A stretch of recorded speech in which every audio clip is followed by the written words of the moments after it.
My name is Frank Mullaney. I am the Director of Road Mapping for iNEMI, and I work alongside Linda Wilson, who is our Roadmap Manager. I tend to focus more on the strategy side and Linda a bit more on the execution side of the roadmap. But certainly, if you have any questions, queries, or comments, you can reach out to either of us in terms of what is happening in the iNEMI roadmap and where is it going and how to engage. In terms of today's talk, we're going to first do a quick overview of what is the iNEMI roadmap itself, where we're starting from. That won't be a very long section, but what I really want to do is get into what we see as the main challenges around technology road mapping today, both for the iNEMI roadmap in particular, but also for technology road mapping in general. And then we come down to the back end of the session. We'll be looking at some ideas that Linda and I are working on for evolving, for refreshing the strategy behind the iNEMI roadmap. These are at an early stage of development in terms of the concepts, and really we want to get into a dialogue after these slides. We want to get into a bit of a dialogue with you as to what you believe, where things ought to go, and how you feel about technology road mapping and the iNEMI roadmap in particular. So that's the agenda for today. But let me start off by giving a very quick whistle-stop tour of the iNEMI roadmap itself, because I don't think everybody here on this call would be familiar with this particular roadmap. And what I'm looking at is the 2019 version of this. And we will talk a little bit about its evolution later on in the talk, but I want to focus on where the last iteration of the roadmap is. So the iNEMI roadmap focuses primarily on the needs of the electronic manufacturing in general, and it has a couple of key characteristics as a result. It firstly goes across the complete scope of electronics manufacturing, and I'll show you what that technology scope is on the next slide.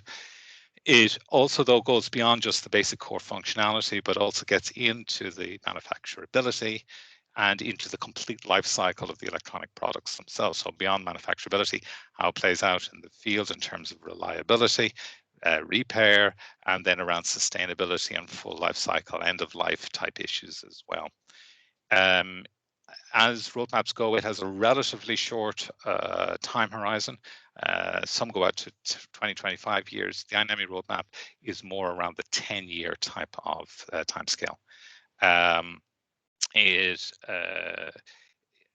the other aspect about the map is, and I'll draw your attention to the diagram down on the bottom right-hand side of the diagram, which is it is focused on the market drivers behind electronics today, and what the demand is for those products, and where the technology is evolving, where it is today and where it's evolving towards. And really the key thing is to try and identify the technology gaps, the gaps between where we believe the demand is going to be and where we understand the technology to be today, where are the problems, where are the issues, where are the developments that need to happen to be able to meet that demand. And that's the other key attribute of this particular technology roadmap. Notice, therefore, its audience is really about the industry as a whole across a multiplicity of organizations, but it is also used internally inside the iNEMI organization and collaborative members as an input for designing and shaping collaborative projects. And that's what it's used inside the iNEMI organization. Okay. So from a technology scope, therefore, as I said, it has that view into the market perspective. So we have a number of chapters on different market segments running from industrial IoT down to portable and wireless. And then there's a sort of a semi-formal interface between that and the technology chapters, centering around a number of spreadsheets where we map what key product attributes are going to look like over time. And I'll show an example of one of those later on, what I mean by key product attribute, and the kind of the way that we show that value ought to change from a demand point of view over time, and that's used then by the technology chapters to try and match against where various technology options are going to be over that life cycle, let's say of 10 years or so.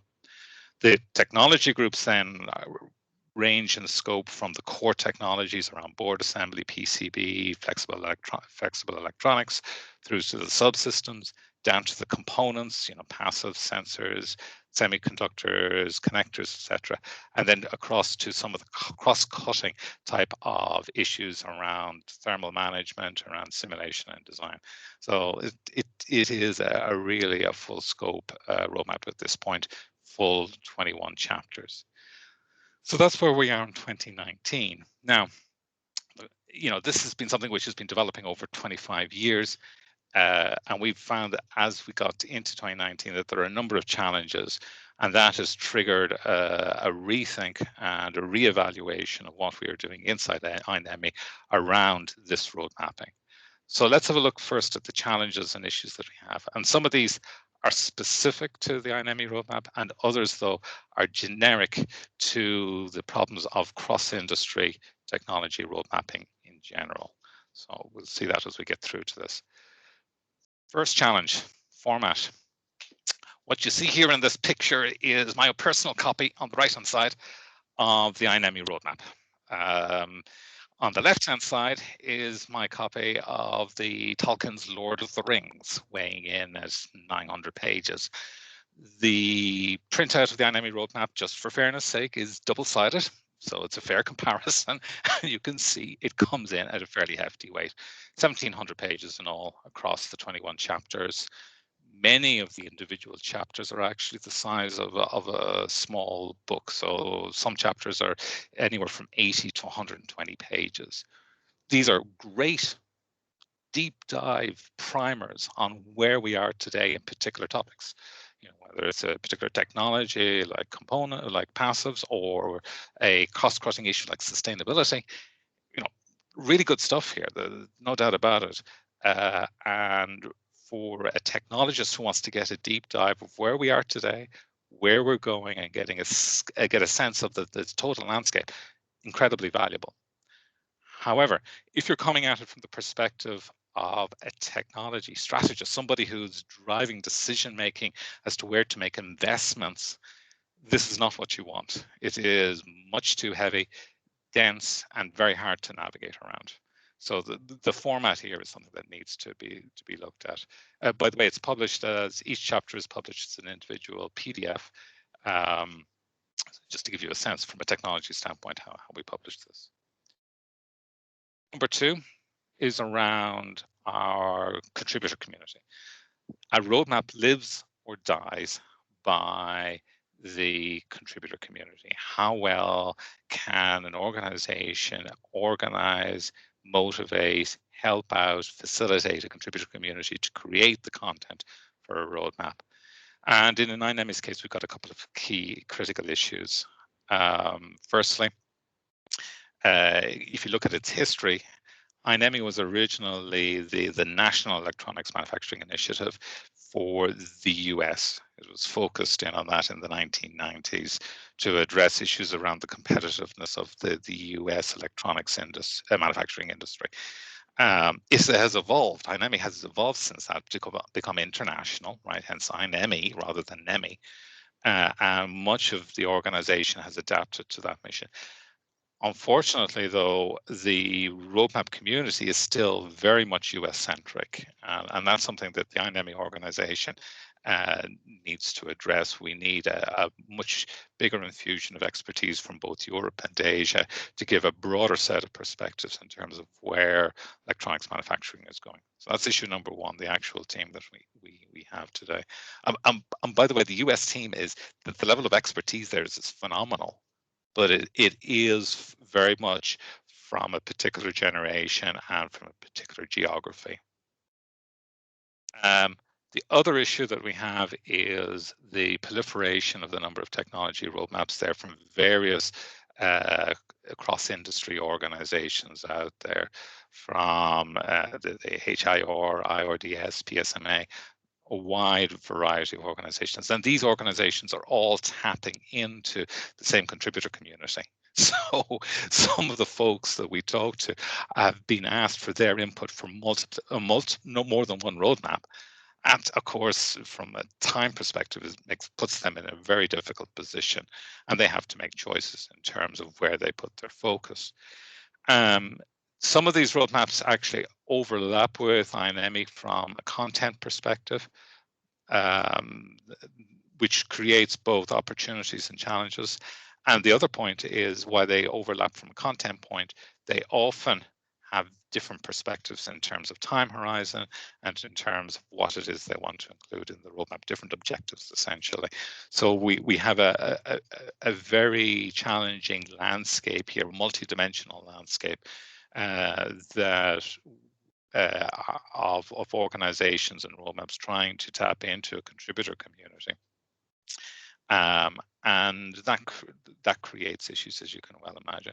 And yet it also creates opportunities. There ought to be ways for these organizations to work together. And indeed, we have some ad hoc relationships with some of these roadmaps, in particular IRDS and PSMA. We have some very good working relationships there from iNEMI. But this is something that could be improved and organized in a better manner. Finally, though, from a contributor community point of view, there is, though, the core central point around alignment of interests. The contributor community for iNEMI, uniquely for iNEMI, actually stretches beyond the membership companies of iNEMI. So there's people from member companies and people from companies and institutes who are not members of iNEMI contributing to the roadmap. They're not paid, right? So therefore they have to get something else out of their engagement with this particular process. And I'll be honest, we haven't always got that quite right from the iNEMI organizational side. So it's something that we need to work on and improve. But fundamentally, it has to come down to that the objectives of the overall roadmap, and we'll talk a little bit more about this as we go in, have to align with, to a certain extent, with that of contributors in some key facets for this to work. Either to the contributors as individuals or to the institutes and companies that they represent. There's a multiplicity of ways of building this up, but that's something that I'm working on in the background to try and ensure. Challenge number 3 then lies around the actual process. It's all very well getting the right team together, but to the actual process of creating the roadmap has a lot of value in itself. Getting that team together, trying to help them to get to a consensus about what the future might look like, helping them to work with other teams from other chapters across the roadmap itself to come out with a best-in-class type of perspective. And to get to a best-in-class type of view from a roadmap point of view, you need best-in-class processes around that in terms of facilitation. And today, the way we do the roadmap in iNEMI is 2 things. One, it's very much driven by publication deadlines. And 2, it's all about writing content. Whereas if you look at the industry of roadmap creation, it stretches much beyond that. It gets into, and it gets into formation of consensus, creating getting that interchange of views going between the team to try and come to the best possible view as to what the future actually looks like. And I'll be talking a little bit about how you might design processes to facilitate that and really bring that out. The deadline driven type setup that we have at the moment, I've had received very clear feedback from many of the chapter leads, is not working very well. It doesn't give enough time to build the team and enough time to sit back and consider where the changes need to happen in a given chapter. So the whole thing feels rather rushed, and pressurized, and all about getting that content written up as quickly as possible, often therefore with as few changes as the minimal number of changes for a reasonably strong new version of the roadmap. So we need to improve on that. Then you get to a third point, which is an interesting one, and that's around the quality of the predictions. Right? We're trying to forecast what the future looks like here. And iNEMI, we're in a unique position that we have 25 years worth of roadmaps. So we can do a retrospective and look back on how well we've actually done to predict the future. And this was worked on by Annika Rose Balch in the US. This is an undergraduate project, actually, which I find deliciously ironic that the work of some of the most senior, well-experienced people at the top of their professional game in terms of road mapping is being assessed by an undergraduate, but a very valid assessment at that. But anyway, her work, she has looked at some of these key product attributes that we looked at and the prediction of where they are going. And this comes from the technology chapter side. So this is where the technology is going, not where the demand is, where the technology is going. And the example here is for the pitch for array packages, minimum pitch in millimeters. And for the 1994 roadmap, we say, well, today it's at 0.5 mils. This is back in 94, and we reckon that about 2009 would be down below 0.1 mil. That was the thinking for the 94 roadmap. By the time we got to 2002 and 2007, we realized that isn't the way things are working. It's still stuck at about 0.4 millimeters, but we think it's going to actually drop off to about 0.3 in the next couple of years. We come along to 2013, we find we're still stuck on 0.4 mils, but it's just going to happen around the corner. Definitely, it's going to happen around the corner. It's going to get down to 0.3. Forget about trying to get it below that, by the way. That's 2013, 2017, still the same story. We're still at 0.4, and it's just going to happen around the corner. Next year, it's going to happen. We'll get down to 0.3. Clearly, something is not working here in terms of the roadmap process to get the right predictions. Honestly, I haven't dug into this one yet, and this is something that's going to take quite a bit of study to figure out what's going on in some of these cases and to see if there is any kind of systemic issue. But it just gives you a sense of the challenge in technology road mapping. Here we've got the experts in the field, and they're still finding it hard to create something which over a number of years actually turns out to have been right. And that's just on evolutionary factors. These are things which aren't dealing with major jumps in technology. The interesting one, of course, is what if you go for the revolutionary factors, right? The big shifts in the industry whereby new multi-billion markets suddenly emerge out of nowhere, enabled by a set of new technologies coming up. That's the real interesting one for all of us. And they don't happen all that often. You're looking for an alignment of a new market need, a market pull, with a technology push. And when the two of them are going in the same direction, then bang, all of a sudden you get this big major shift. The big one for me, I come from the telecommunications and cellular telecommunications industry. The big one for me, of course, was in 2007 with the emergence of the iPhone. We knew something like that was going to happen. The question was when.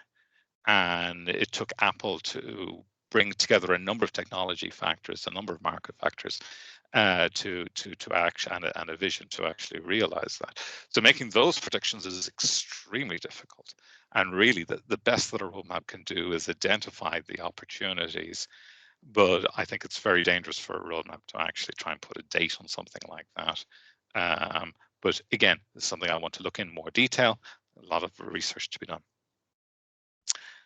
Okay, so there's 4 challenges anyway. I've been looking at the first 3 primarily. The 4th one around prediction quality, I think, is something that's going to take me longer to get to.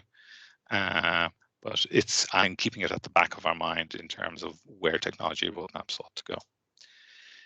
So let me talk for a few minutes about some ideas that we're kicking around for addressing some of these challenges. And really, we want to take some ideas and take a little bit of a new approach to the whole domain of technology road mapping. So let's start with the format. Actually, yes, so my apology. First, in terms of the scope, and when you look at a roadmap strategy, what you see here on the screen are the critical elements needed for that. So you have the format, the content, the accuracy of that material. You then have the processes and the community that generate it, and then the relationship with other roadmaps out there. So they're the big items. What I've been focusing on for the last couple of months has been primarily around the format, the process, and the interactions with the community. And we're gradually moving into how we relate with other roadmaps and looking at the overall objectives to decide on the top level what the content should look like. So process, format, and community are the first three areas that I've been focused on, and that's where most of the ideas here are addressing. Okay, so let's start on format. And what we did was we went back and we had a look at a different idea, which is a different means of documentation, namely that of Wikipedia. And some of the concepts there actually address some of the needs that we have. Let's start, for example, the average Wikipedia article, the more substantive one, are in the order of a few pages in length. And certainly if you take the idea that we need to address better one particular audience, people who make decisions around technology investments, where R&D investments, where effort needs to go into research and development of new technology. If you take that particular audience, they're looking for fairly short and sharp, maybe a 10-page type of article for a particular topic. That's about 5,000 words in length. And that matches pretty well with the kind of thing that goes on inside Wikipedia. Fairly concise and to the point type of data. Indeed, Wikipedia, their limit is around about 20 pages or 10,000 words before they recommend breaking up articles. So that gives you a sense of their experience in this space. So we think something around about 10 pages in length for a given chapter, a given article, primarily focused on this audience of decision makers. And then across the chapters or these articles, you need a common structure so that you can actually look and compare and contrast and see how things line up. Do the technologies have the different characteristics needed for a number of market segments, or are they lined up over time? So for that, you need a structure behind the way you present the data. Again, this is done across in a given area inside Wikipedia. You tend to have a heavily structured type setup. In this case, for Jupiter, you've got a table of contents, which is common to all the other planets. You've tables with various parameters, again, common across them. So we would like to have a very structured set of information here for this top level view into the roadmap.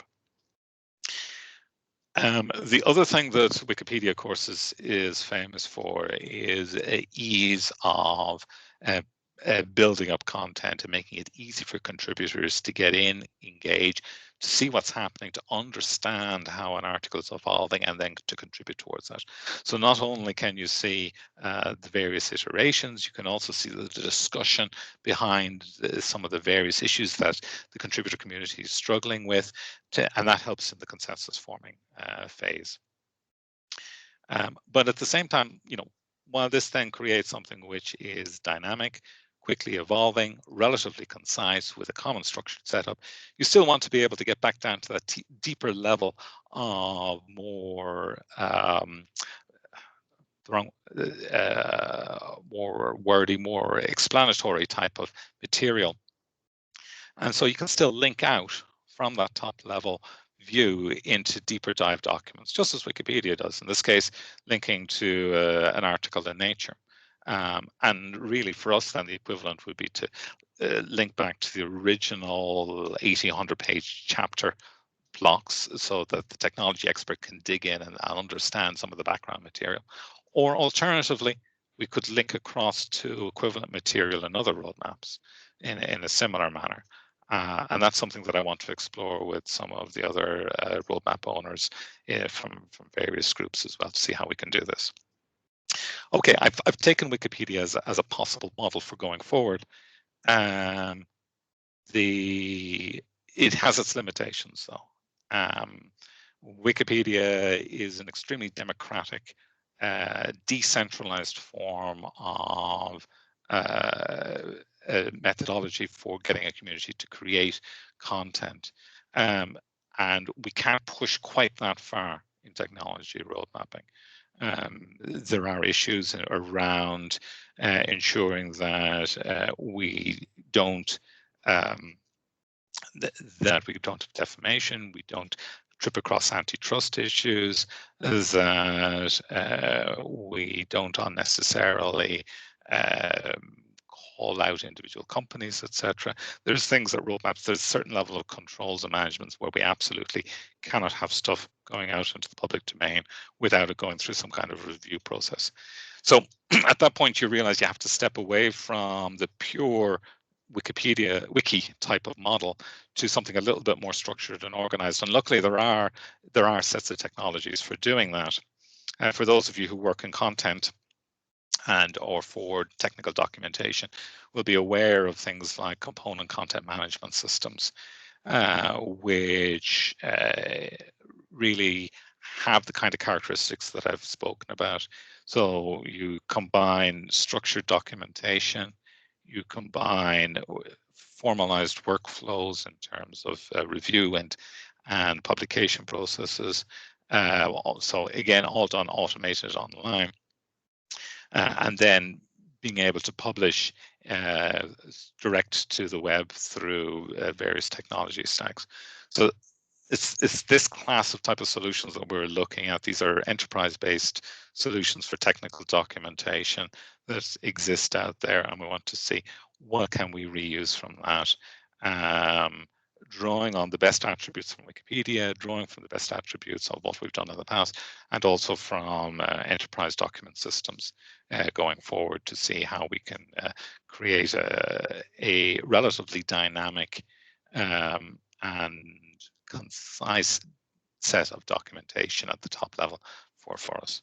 Okay, that's from a content standpoint, and basically how you develop that content. Now, behind that, then, though, you need a further set of processes, because road mapping is more, as I've hinted at a number of times in this talk, is more than just creation of content, writing documents. It's actually about getting the team working together to decide a couple of things. One, at the earlier level stages, is to do a landscaping exercise to determine what are the key topics that need to be determined. Okay, so that has to look at the market, look at the objectives of the roadmap, and then work with some of the technical experts to make decisions around, well, what should be the major chunks of content that should be lying inside that. Then you get down to the next stage where you're working on the individual chapters. So you need to facilitate the formation of the teams, getting them together in some form. And if you look at road mapping, technology road mapping as a methodology, there is a bit of an industry around this. And it's well known what the best-in-class processes are. And they center around template-driven workshops. In other words, where you have workshops with a series of templates to work on, facilitated externally.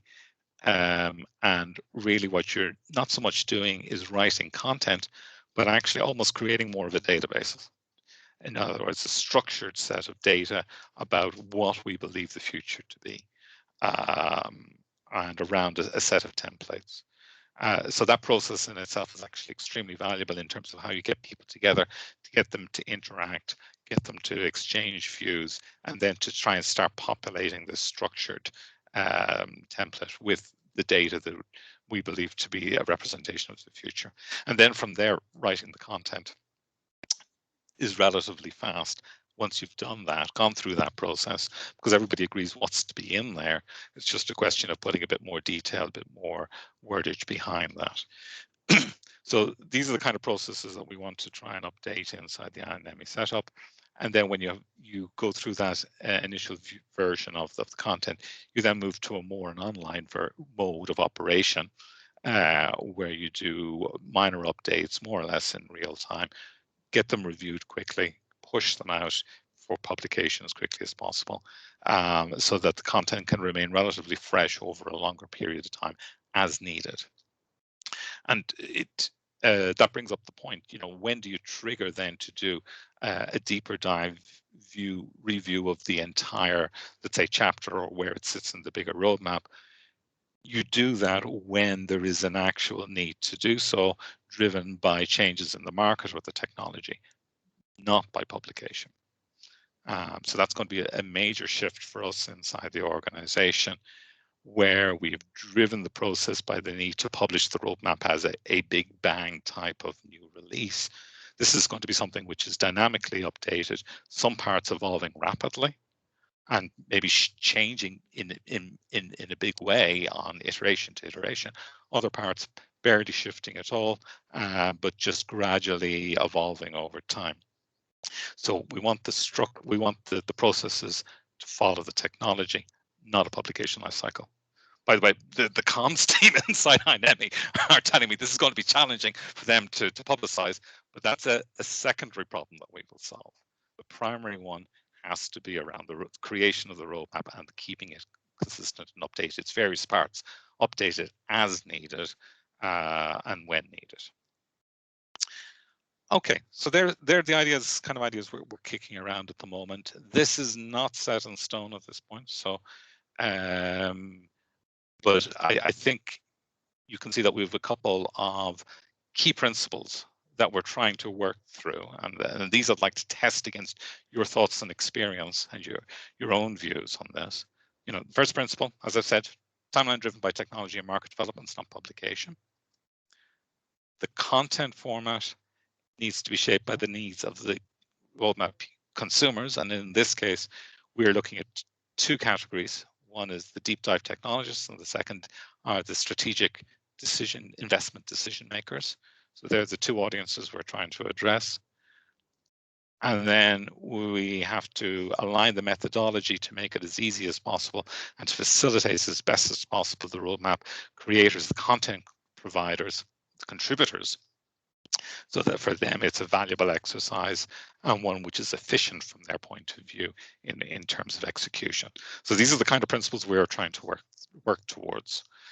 In terms of the timeline, this webinar, and indeed other meetings that we've been holding and other conversations we've been having, are really to try and engage with the various stakeholders involved in this, both from the content creation and the content consumption side of things, and from the iNEMI members as well.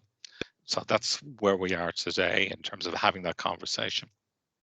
But later on, particularly as we get into May, we're going to start pinning down the strategy and then start working on the actual design of the underlying processes. So that's going to be April, May, and we're not going to finalize that without going back to some of the key stakeholder groups. So for example, I've committed to the content creation community that I will have a session for them for the iNEMI creation community in the May timeframe to have further discussions. And of course, I'm engaging with various chapter leads as we go through this on an ongoing basis. Then when we get into June, what I'm hoping to do is to kickstart the process more formally. So one is to make decisions around what's the broad landscape of the content that we have here. So we have to reevaluate what the objectives are. And the timing of that is good because we have a change of CEO, by the way, inside iNEMI at the moment. So we can line it up with where the iNEMI, the evolution of the overall iNEMI objectives are as well. But we will do that content landscaping, and in parallel, though, what I'd like to do as well is to try out some of the new, dynamic content creation mechanisms, the facilitated workshops with a few chapters. And we need to make a rather strategic selection of which chapters we might choose for that.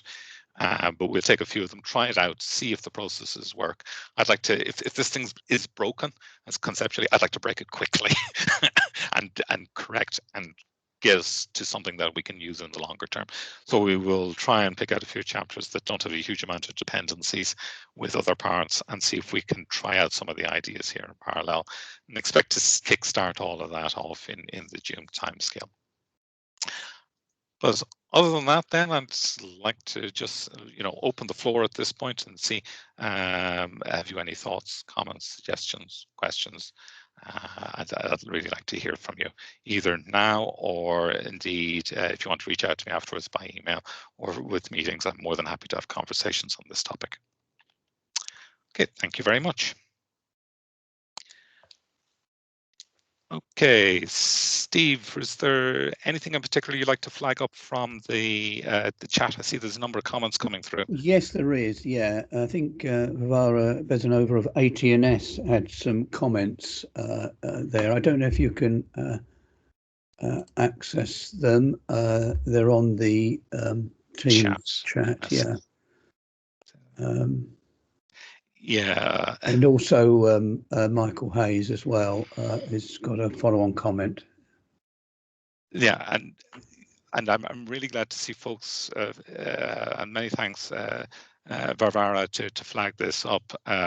We do need to tap in more into the European ecosystem, and that is something that I'm very open to working on over the next couple of months.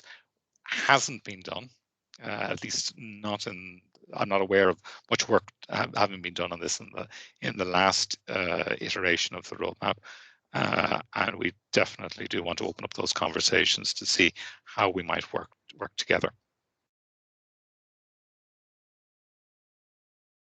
Okay. Good morning, Francis. Jürgen, Lundgren, and Tegris. I got a generic question I hope you can help me with. Shoot. Okay. I've been in contact with iNEMI earlier, and we discussed a couple of different projects, and it drilled down to become a membership. So if our company decides we want to participate in the roadmap by iNEMI, do we need to become a member by iNEMI? You bring up one of the key internal questions that I have been flagging up for discussion internally. To contribute to the roadmap does not require membership. Okay, so you don't have to be a member of iNEMI. iNEMI, by the way, membership is at the corporate level rather than an individual level. But an individual or a company does not have to be a member to contribute to the roadmap. But this is, which means that iNEMI then has the iNEMI members, but then it has a bigger superset of the contributor community. And one of the questions I'm asking internally inside iNEMI is, guys, we got to think about how we relate to this contributor community beyond just the roadmap, right? Because if they really want to get involved in individual projects or in some other initiative with iNEMI, or what other benefits can they get from their engagement with iNEMI? This is a question I'm asking. I don't have an answer for you yet, by the way, on this. It's something that's an ongoing conversation, but as the roadmap director, I'm keenly aware that the contributor community is providing something of immense importance, but they are not necessarily members and therefore not benefiting from all of the facilities of iNEMI. Okay. Thank you. Yeah, in the past, when I brought it back, the amount of money for our corporate company to join would be too much. So that was the main roadblock to join iNEMI. Yeah, no, and I appreciate that making that case internally inside a company can be challenging at times, and I'll be honest as well. Even making the case for a contributor to take part in the process can be challenging because it's an investment of their time, and unless we find ways to make sure that the contributors' objectives from their day-to-day work align well with what they do on the roadmap, we will struggle to get contributors. And by the way, this is a problem across a lot of technology roadmaps. I'm hearing this from other roadmaps as well, that the contributors are finding themselves squeezed by the company objectives, what they're set as their day-to-day work, to then carve out time to make the contributions for the roadmap. And I have to find ways either of making it more efficient to make those contributions, or to find a way that there is a payback of some description, not in monetary terms, but in terms of other benefits. And that's something I'm working on.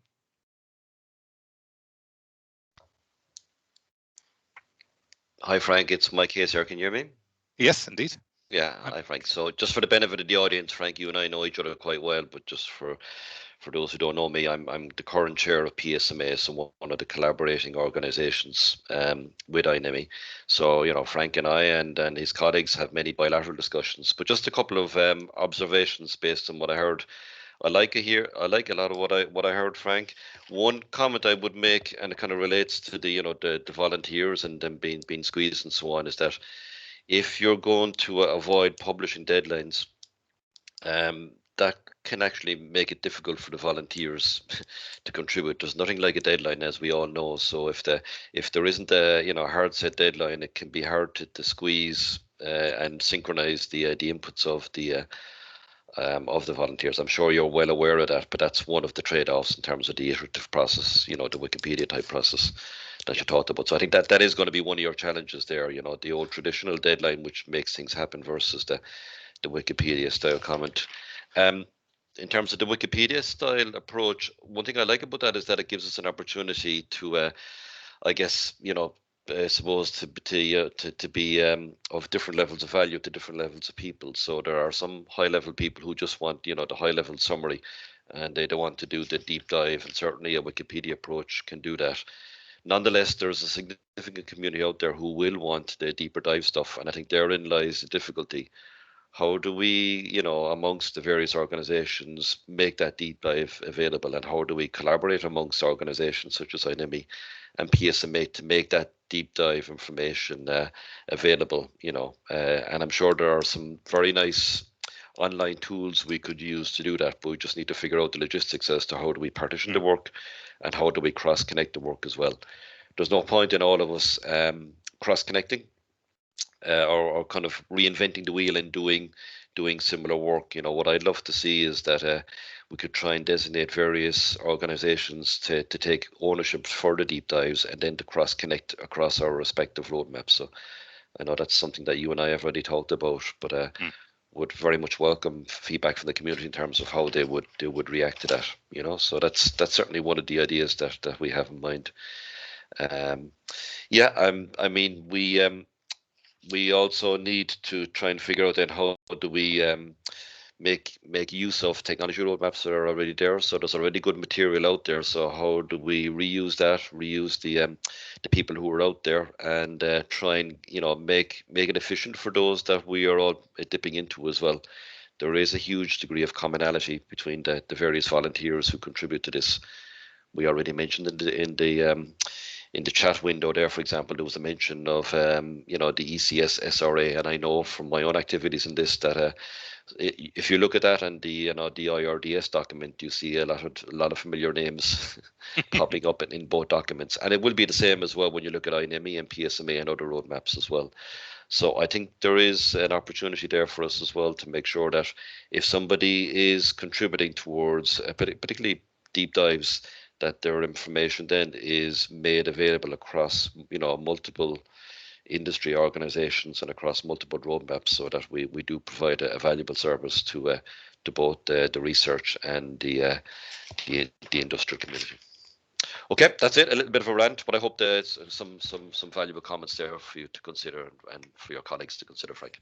Yeah, so I'll let others chime in a second, but I'll give a couple of quick thoughts back, Mike. Firstly, on the question of deadlines, that's where some of the facilitated workshops actually can help, right? Because that provides a timing structure.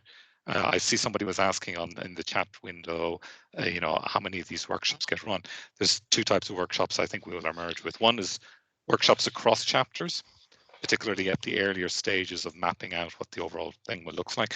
But then there will need to be a workshop per chapter, and that will be and by having that, and by having those templates available for that workshop, hopefully by the time you get to the end of the workshop, you've a good chunk of the work already done in terms of creation of the actual information and the knowledge needed.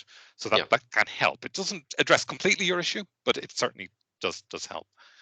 Yeah, that makes sense. Yep. I would completely resonate around the 2 levels with you, and I think that's the circle we've got to square here, to borrow a phrase. And that's why I sort of see a 2-level type of structure emerging. And basically what I want to try and avoid happening is people having to rewrite that lower deep dive material, because that's extremely time consuming. That's where a huge amount of value lies, because I know some organizations try and monetize those deeper dives. And one of the discussions I'm going to have internally and with the community is, parts of this stuff get charged. We charge for non-members for access to the iNEMI roadmap. Now the contributors, depending on their level of engagement, get anywhere between get for free the chapter, or in some cases the overall roadmap, depending on how deeply they're engaged.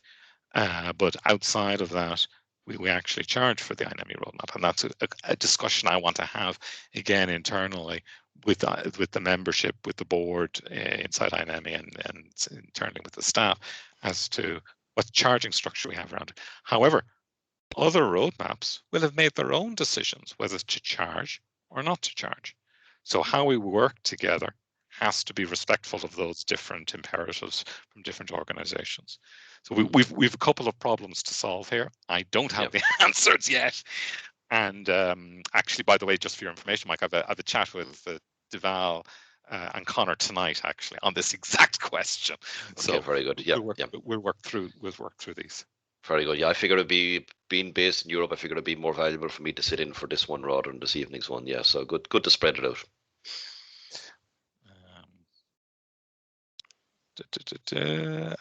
And many thanks, Haley, for answering the question around contributors. Certainly, it's in the hundreds for the 2019 roadmap. And I see another question around semi-standards, part of the roadmap. Yeah, in terms of standardization, what I'd like to see is cross-referencing, really. So where the roadmap identifies a relevant standard, to be able to link across to it and point into it as being the canonical source of information. Again, getting back to this idea that we're not going to ask people to rewrite what already is out there. And really, at the end of the day, for top-level decision makers, people want 2 things. They want a situational roadmap, right? Situational view. Where are things today? As well as, and then so a quick snapshot of where things are, where the key sources of information are, and then where we see, how do we see things evolving over time. They're the 2 dimensions for most roadmaps.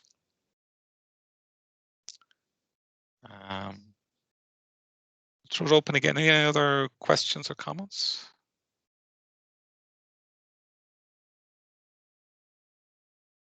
While you're thinking, Steve, have we covered all of the comments and questions in the chat at this point? I think most of them. There was another comment from Jürgen Lundgren. If you look on the chat at the bottom, I'm not sure if we covered that about iNEMI's collaboration with SEMI. Yeah, I that's one conversation I've yet to have, to be honest. I've had discussions with the PSMA folks, with HIR, IRDS. I've yet to engage on the SEMI front, so that's on my list of things to do. So my apologies, but I don't have a perspective yet on that one. I don't know, Steve or Haley, if you have any thoughts on you have a better view of the relationship with SEMI, because yes. Yeah, this is Grace, actually, Grace O'Malley, hi, Grace. Frank. Great. So I could just comment. Yeah, hi, guys. Just to comment a little bit. SEMI have actually, are well aware of the iNEMI roadmap and have contributed to certain chapters over the years. Either, people directly on SEMI staff or who are involved in some of the committees within iNEMI or within SEMI. And the most recent example of that would have been the chapter we started in the last 2019 cycle on smart manufacturing, where actually we co-organized workshops with SEMI to, build the team of contributors and also to validate some of the information that they were going to put in the roadmap. We had 2, if not 3 workshops with SEMI over the kind of 9 to 12 month period that they were developing the chapter. So I think we have a relationship in certain areas, but as Frank said, there's lots of opportunities to increase that. And then specifically about standards, exactly as Frank said, many of the chapters have in the past, and we would anticipate they would continue to do, is to give a kind of a situational assessment of what are the leading standards or the relevant standards and standards developments in these areas. So typically you would find that in the chapters as well. So it's very important. What they don't do is, typically make recommendations on specific standards, but maybe talk to where standards are lacking, where there are gaps, and where there needs to be development. Thanks, Grace. Thanks. So, any other thoughts or comments?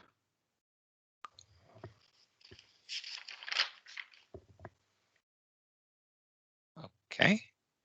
Well, look, folks, I think if anything occurs to you, or if you wish to reach out to me, feel absolutely free to do so. I'm really open to having those conversations over the next couple of months. Now is a very good time to shape my thinking and shape the thinking of iNEMI. So there's a good opportunity there to make a difference. And as we get deeper into this, I'll be reaching out again then to see who can actually help with the actual contributions into the next version of the iNEMI roadmap. Other than that, unless there's anything else, we'll close it here for today. And many thanks for your time and your engagement. Greatly appreciated. Okay, thank you very much. Thank you then. Take care. Bye-bye. Bye-bye. Thank you. Bye. Thanks.